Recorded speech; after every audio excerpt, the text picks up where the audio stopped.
Conversa Desfiada, podcast sobre as vivências e a identidade de Oeiras. A construção das fortificações de Oeiras. Estamos na sala de jantar e a sala de jantar evoca Aquela morte que é de 1734. Este é o seu podcast sobre as vivências e a identidade de Oeiras. Faça parte desta conversa e siga-nos nesta Conversa Desfiada. Olá a todos, sejam bem-vindos a mais um episódio do Conversa Desfiada. Como sempre, eu sou o Diogo Lopes e comigo está a Alexandra Fernandes. Alexandra, quero, como é habitual, dizer aos nossos ouvintes quem será a nossa entrevistada. Temos aqui uma figura especial, com muito carinho nosso. Nasceu em Lisboa, tem feito um trabalho muito aturado numa área que nós já vamos desenvolver.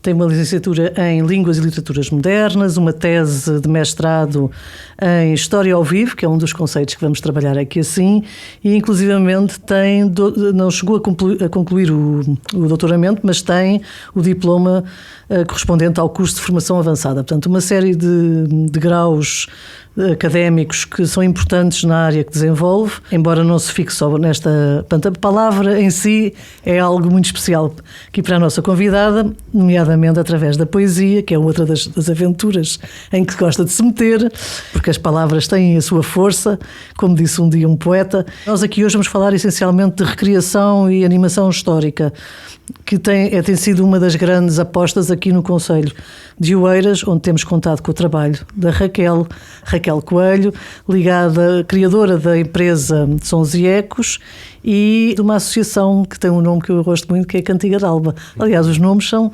altamente simbólicos do trabalho que desenvolve.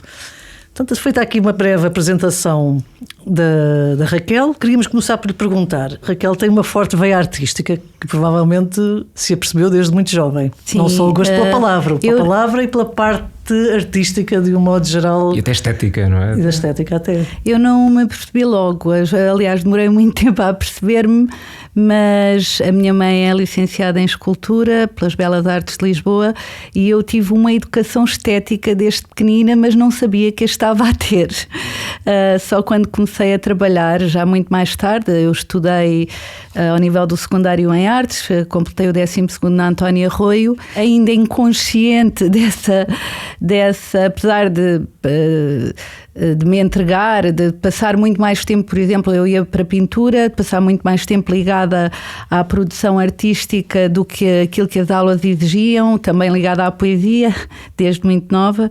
Só quando comecei a trabalhar é que comecei a ter percepção dessas valências, porque os trabalhos foram sendo apreciados, as pessoas foram salientando alguns aspectos que... Incentivando, no fundo. Incentivando, sim. Eu, na verdade, fui construindo as coisas naturalmente, ponho tudo o que há de mim, aquilo que eu acho que tenho que oferecer aos outros.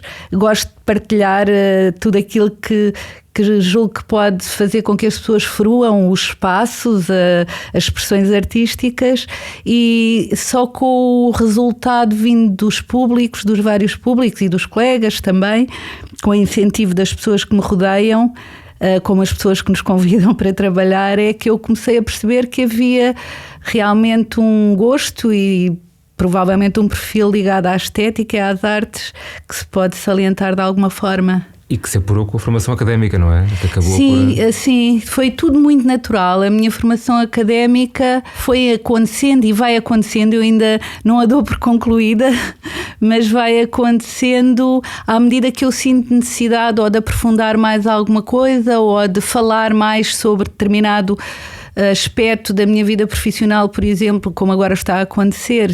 Teria muito... A Alexandra focou a questão do doutoramento, que eu não concluí. Eu não concluí porque trabalho nesta área. Pois. E esta área absorve-me o tempo todo, claro, dia e de noite. Sabemos bem isso. Dorme-se a pensar nisto. E eu ou fazia uma coisa ou outra. Aquilo que me impede de continuar a escrever, escrevi muito, já tinha 300 e tal páginas escritas, mas o que me impede de continuar a escrever é precisamente que eu tenho que escrever para outras coisas, para o trabalho, exatamente. Sim. Faz lembrar o professor José Meco, não é? Também, né? Também não concluiu. Exatamente. Mas é isso que acontece muitas vezes. Nós trabalhamos nestas áreas que nos absorvem, pelo menos relativamente àquilo que me diz respeito. Tenho coisas para dizer porque eu estou sempre a aprender com o trabalho. Aprendo com os erros e com as coisas que correm bem, e gostaria de expor a recriação histórica do modo como a realizamos. Por exemplo, é uma área que requer uma reflexão científica. Tem base científica, mas também requer um pensamento científico a vários níveis, ao nível do conhecimento da história, do património, das artes, mas também da psicologia, da pedagogia, tudo isso está, da educação. Os usos tudo e isso costumes de cada época, não é? Exatamente. Tudo isso é um trabalho de estudo, é um trabalho de estudo e de reflexão. Aliás, é curioso porque o tema central da nossa conversa vai ser muito em torno da chamada história ao vivo. É um conceito que é relativamente recente, sobretudo em Inglaterra. Os países nórdicos, a Inglaterra e a Suécia, sei que foram dos primeiros assim a criarem este conceito, no fundo pedagógico, de uma maneira de atrair a conhecer certas realidades. Sabemos que para Portugal veio através do professor António Batista Pereira, que foi dos primeiros a trazer aqui, através da APOM. Ele esteve em Inglaterra e trouxe, portanto, esses primeiros conceitos até para Setúbal, e a partir daí eu acho que foi crescendo o interesse temático por esta área de estudo, e de facto hoje há muitos trabalhos. Apesar de haver muita quantidade, nem sempre é sinónimo de qualidade. Como é que nos define este conceito de história ao vivo e a sua importância pedagógica? A história ao vivo foi também introduzida pela Associação Portuguesa de Museologia, a APOM, e a doutora Manuela Mota e a doutora Paula Bárcia. Foi uma equipa que se formou e realizaram vários projetos de história ao vivo. Eu julgo que a designação foi mesmo registada por elas. Também de formação nessa área. Elas andaram pelo país todo a dar formação nessa área, isto a partir de 1986. Sim, foi os anos 80 ainda. Nos anos 80, sim. Entretanto, isto expandiu-se sobretudo com a realização de grandes eventos a que nós vamos dando, ou as pessoas vão dando o nome de feiras medievais, mesmo que não sejam medievais. São feiras medievais de todas as épocas. As tais práticas menos é viking, é medieval, é tudo misturado. Pois, sim, é um conceito muito... Isto começou a ter muito sucesso no sentido em que são eventos que atraem multidões pela forma como, entretanto, de uma forma mais, chamemos-lhe comercial, vai sendo implementada pelos municípios normalmente, porque propicia o convívio, propicia o interesse também. Há sempre um interesse, todos nós temos interesse pelo nosso passado. Aquilo que as pessoas veem sobre o nosso passado nem sempre é correto nesse tipo de eventos, em praças históricas ou em espaços que nem sequer são históricos, porque já se fazem as feiras medievais em todo lado, em qualquer lado.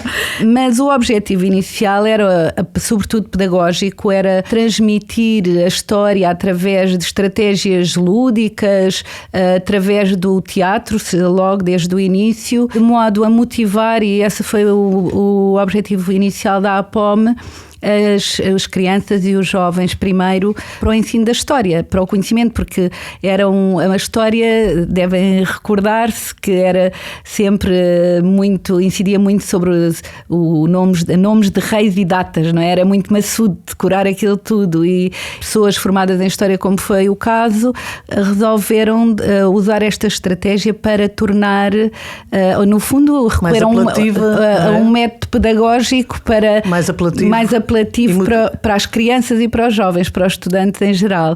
Entretanto, com a prática, não só cá como noutros países, em Inglaterra isso está muito bem enraizado e foi muito difundido, houve a percepção de que todos os públicos se interessam, mesmo não conhecendo a história, não conhecendo e dizendo que não gostam, se interessam pelo conhecimento da história a partir deste tipo de iniciativas. Agora, o problema é que muitas delas já não têm como base o conhecimento da história, o estudo científico, mas são uma diversão, são mais recreações do que recriações. Uma reinvenção, não é? Quase. É uma reinvenção da história para divertir.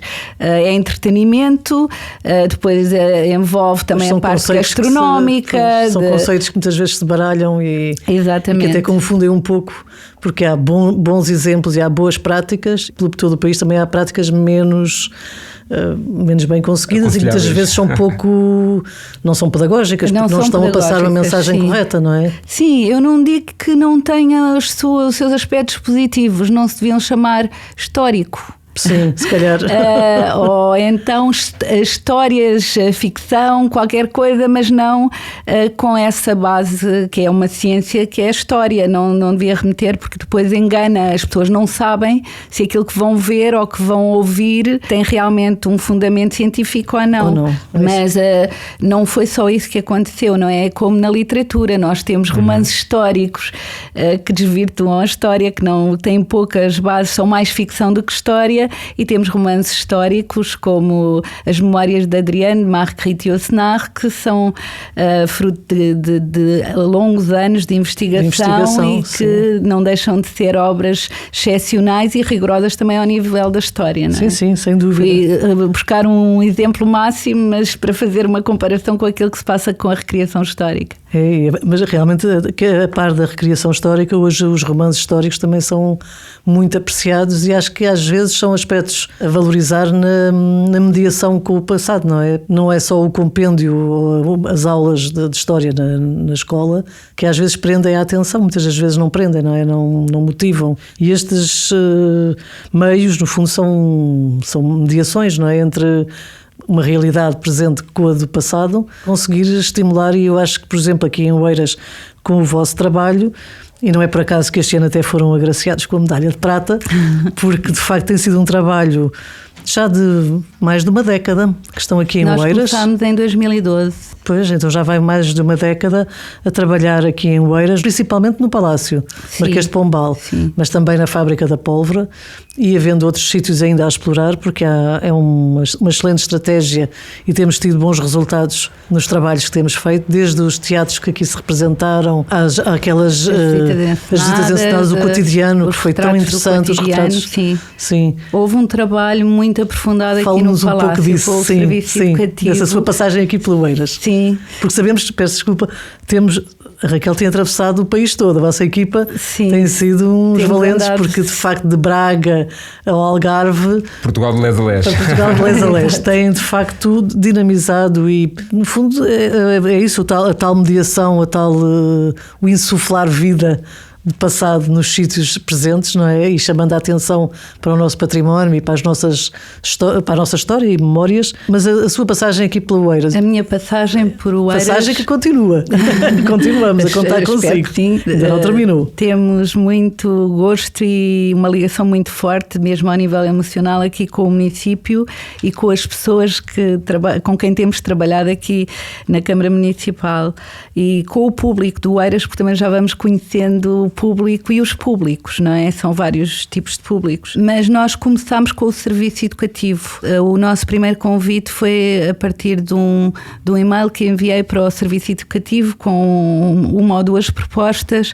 Gostaria de ver aqui realizadas, julgo que em torno desta figura incontornável que é o Marquês de Pombal, que marca, ele tem aqui a sua casa, o seu lar, não é? Apesar do Marquês de Pombal estar em todo lado, porque como a Alexandra disse, nós temos estado pelo país todo e eu vá trabalhar que época for e vá para onde for, o Marquês está lá. Ainda ontem estava a trabalhar um guião e disse-lhe, cá está o Marquês novamente. E é só o Marquês, já todos sabemos quem é, não é? Sim, é um homem, é uma figura incontornável. Sim, ele esteve em todo lado realmente, com tudo o que tem de bom e de mau, porque é uma figura também muito controversa, mas ele tem uma presença fortíssima aqui em Oeiras e foi desse modo que fui convidada a trabalhar com o serviço educativo a partir desse e-mail e dessas propostas que apresentei e começámos por realizar primeiro oficinas, depois passámos logo, julgo que no ano seguinte, às visitas encenadas, que foram direcionadas para escolas. Para escolas e não só, trabalhámos também com a população sénior e fazíamos aos sábados, a Alexandra deve estar recordada, aos sábados no Palácio, para as famílias e para o público em geral. Indo buscando atrás daquilo que estávamos a dizer há pouco, das pessoas que não ligam à história, mas que com a recriação histórica ou com este tipo, por exemplo, de visitas encenadas passam a gostar.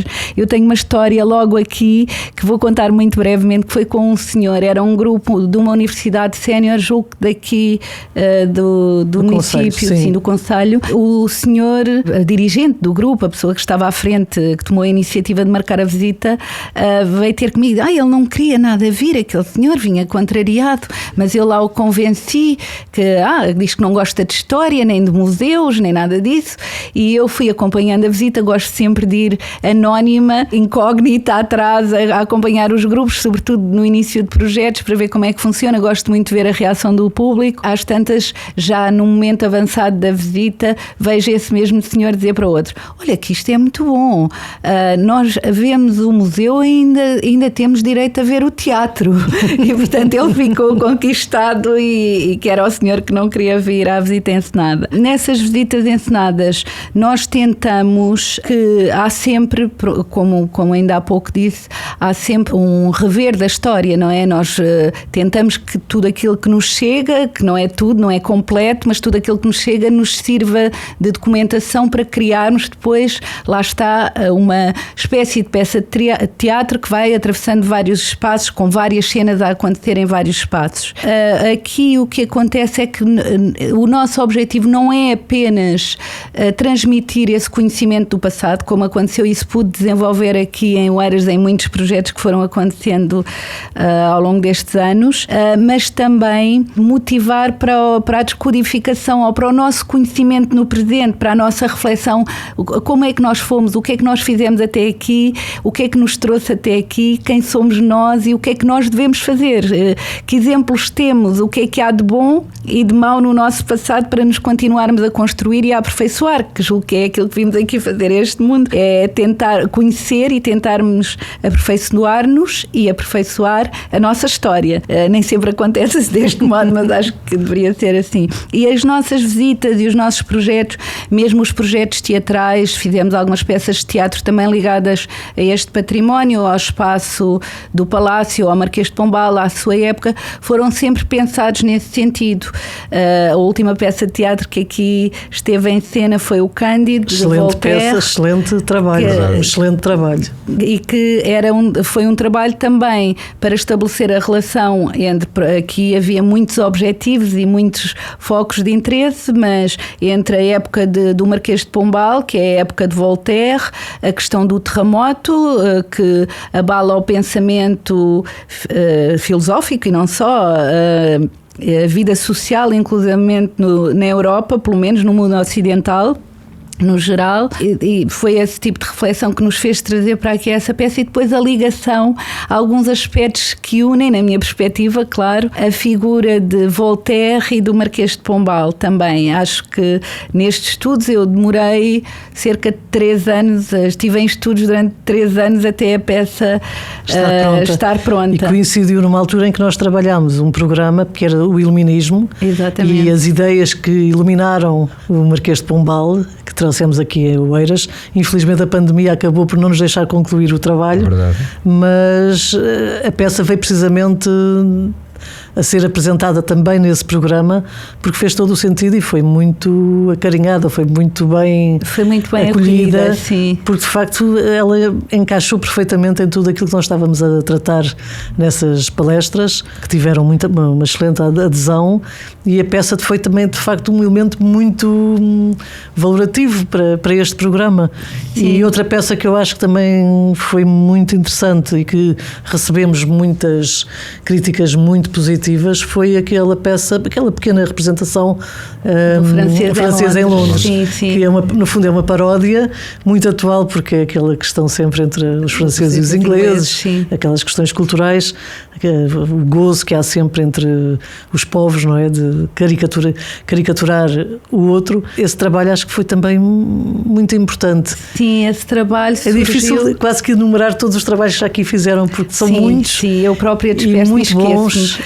Depois lembro-me, claro. Porque temos tido uma grande adesão, acho que têm sido a equipa Sons e Ecos e a Cantiga d'Alba têm sido responsáveis para a atração muito grande aqui ao espaço do Palácio e dos Jardins, dando a conhecer o espaço que muitas vezes as pessoas passavam aqui, não tinham noção do que é que aqui estava, não é? Em termos de património Inicialmente histórico. Eu apercebi-me disso. As pessoas perguntavam onde é, como é que vamos para aí para virem às visitas encenadas, sobretudo aos sábados.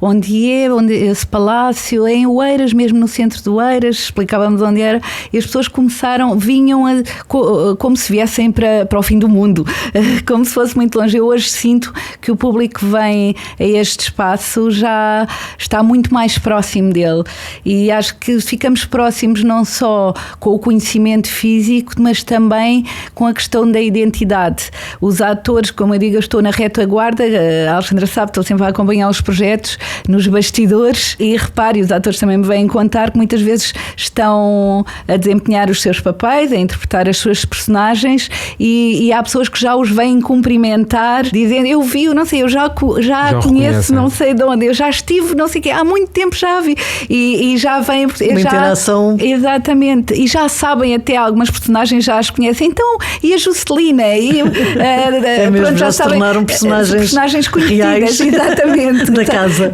Mas só antes de avançarmos, há só uma questão que eu gostava de desmiuçar, porque a Raquel referiu que para realizarem o Cândido envolveu cerca de 2 a 3 anos de investigação. Sim. E a pergunta que nós gostaríamos de colocar é se esse projeto foi o que envolveu investigação mais demorada, ou houve algum projeto em que a Raquel esteve envolvida, seja recriação histórica ou até uma peça de teatro semelhante, que envolveu um período de investigação ainda superior a esse intervalo de tempo de 2 a 3 anos. As visitas encenadas, eu, por exemplo, neste momento estou numa luta com uma visita encenada.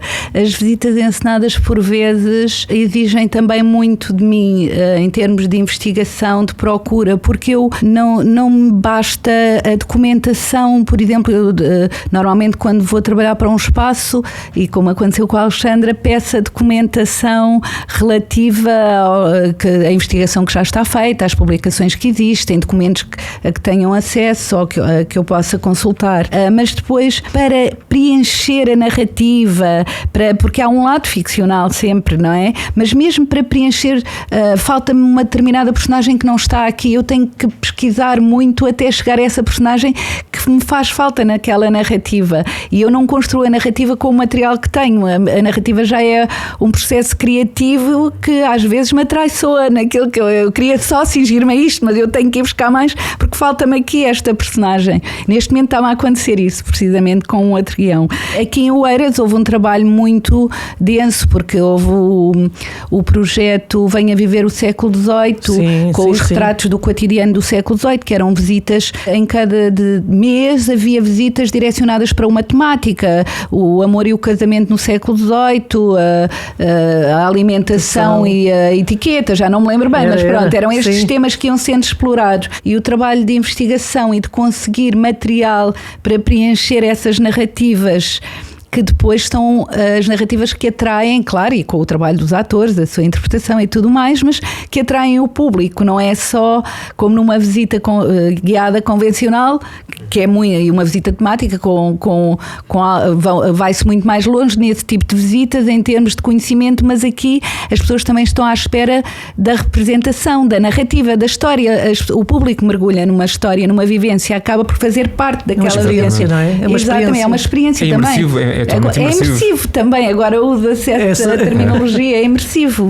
As pessoas acabam por... E aqui foi muito imersivo. Há muitas que me têm tocado e que não hei de esquecer, aliás, não vou esquecer nunca nenhuma, mas na Biblioteca Municipal de Braga também houve uma que funcionou muito bem, também foi muito imersiva no sentido em que as pessoas eram mesmo levadas para uma viagem. Ali aquele passo era o passo, a biblioteca está no passo arquiepiscopal, e foram levadas para uma viagem porque nós trazemos outras vidas aos monumentos que as pessoas já não conhecem. Eu agora vou só aludir a um trabalho que estou a preparar neste momento.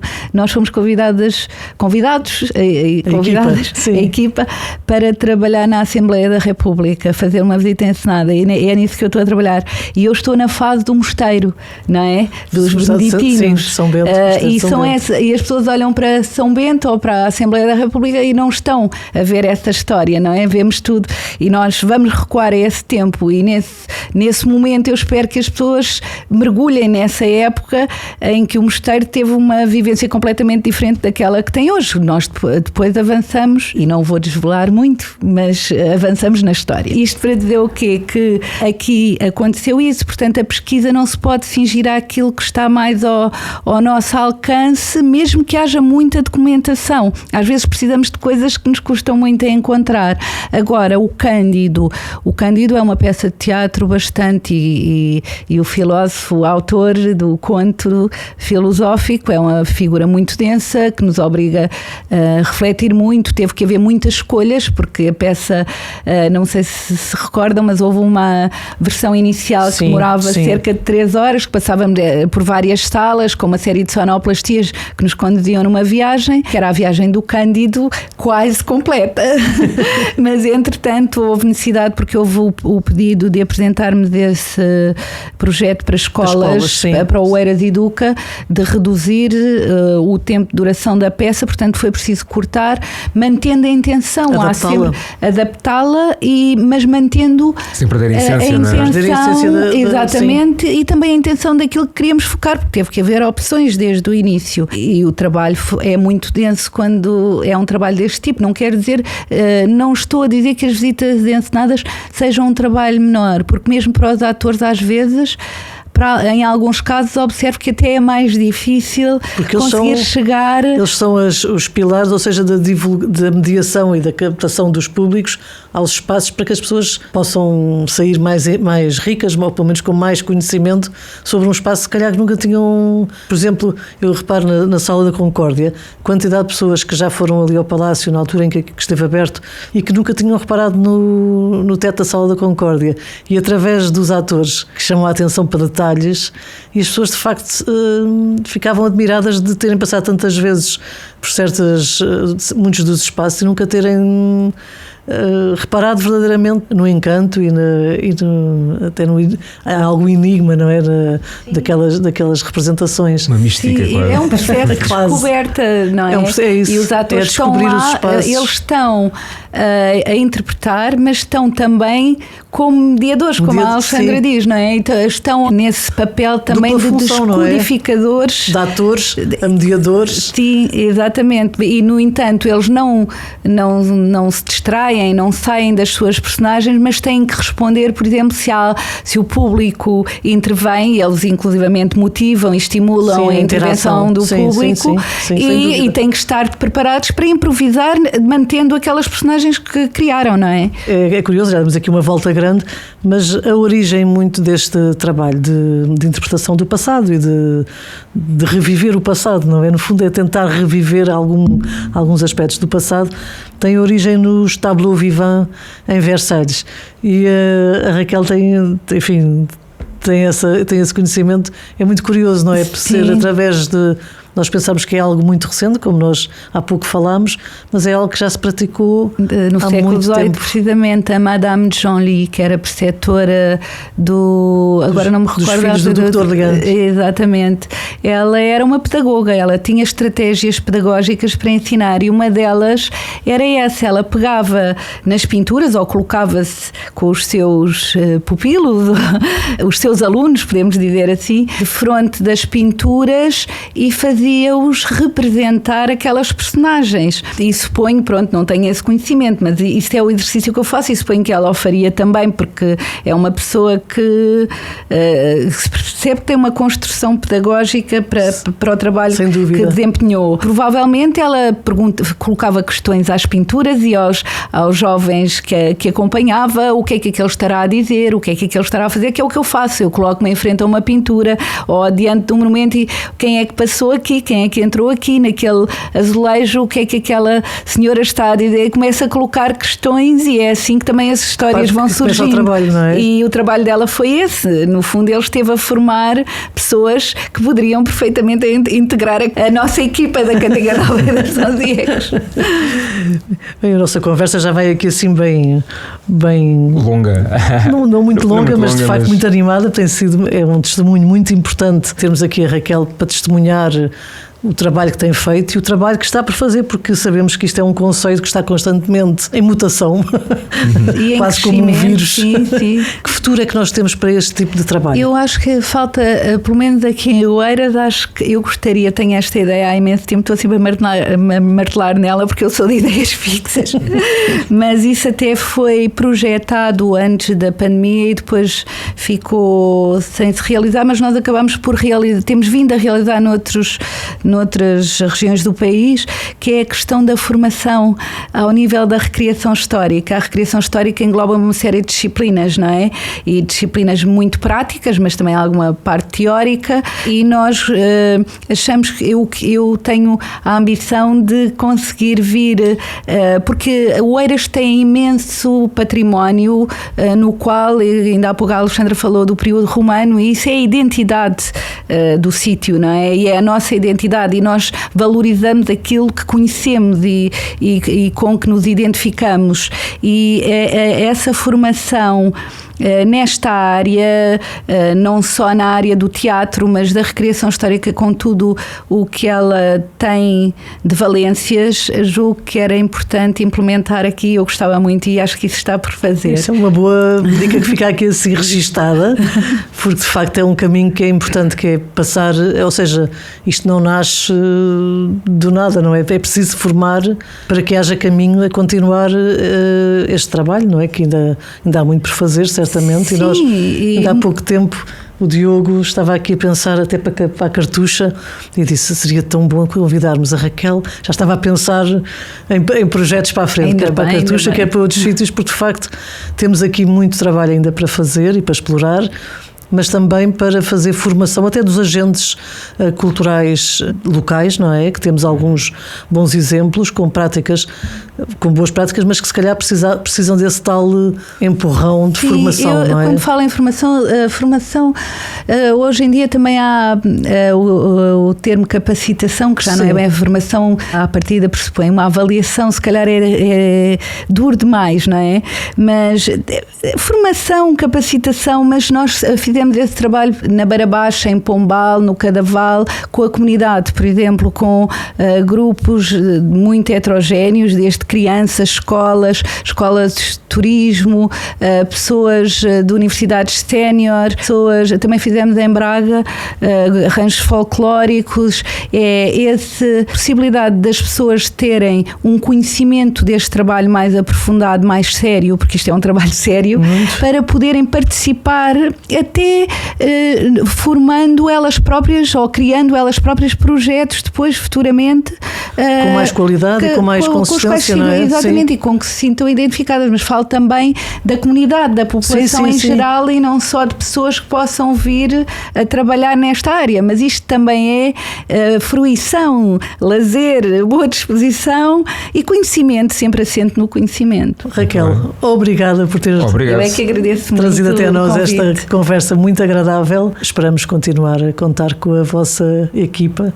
e por esses novos projetos que se aproximam. E eu espero poder contar com a vossa companhia sempre, e agradeço muito o convite. Obrigada. Conversa Desfiada, podcast sobre as vivências e a identidade de Oeiras.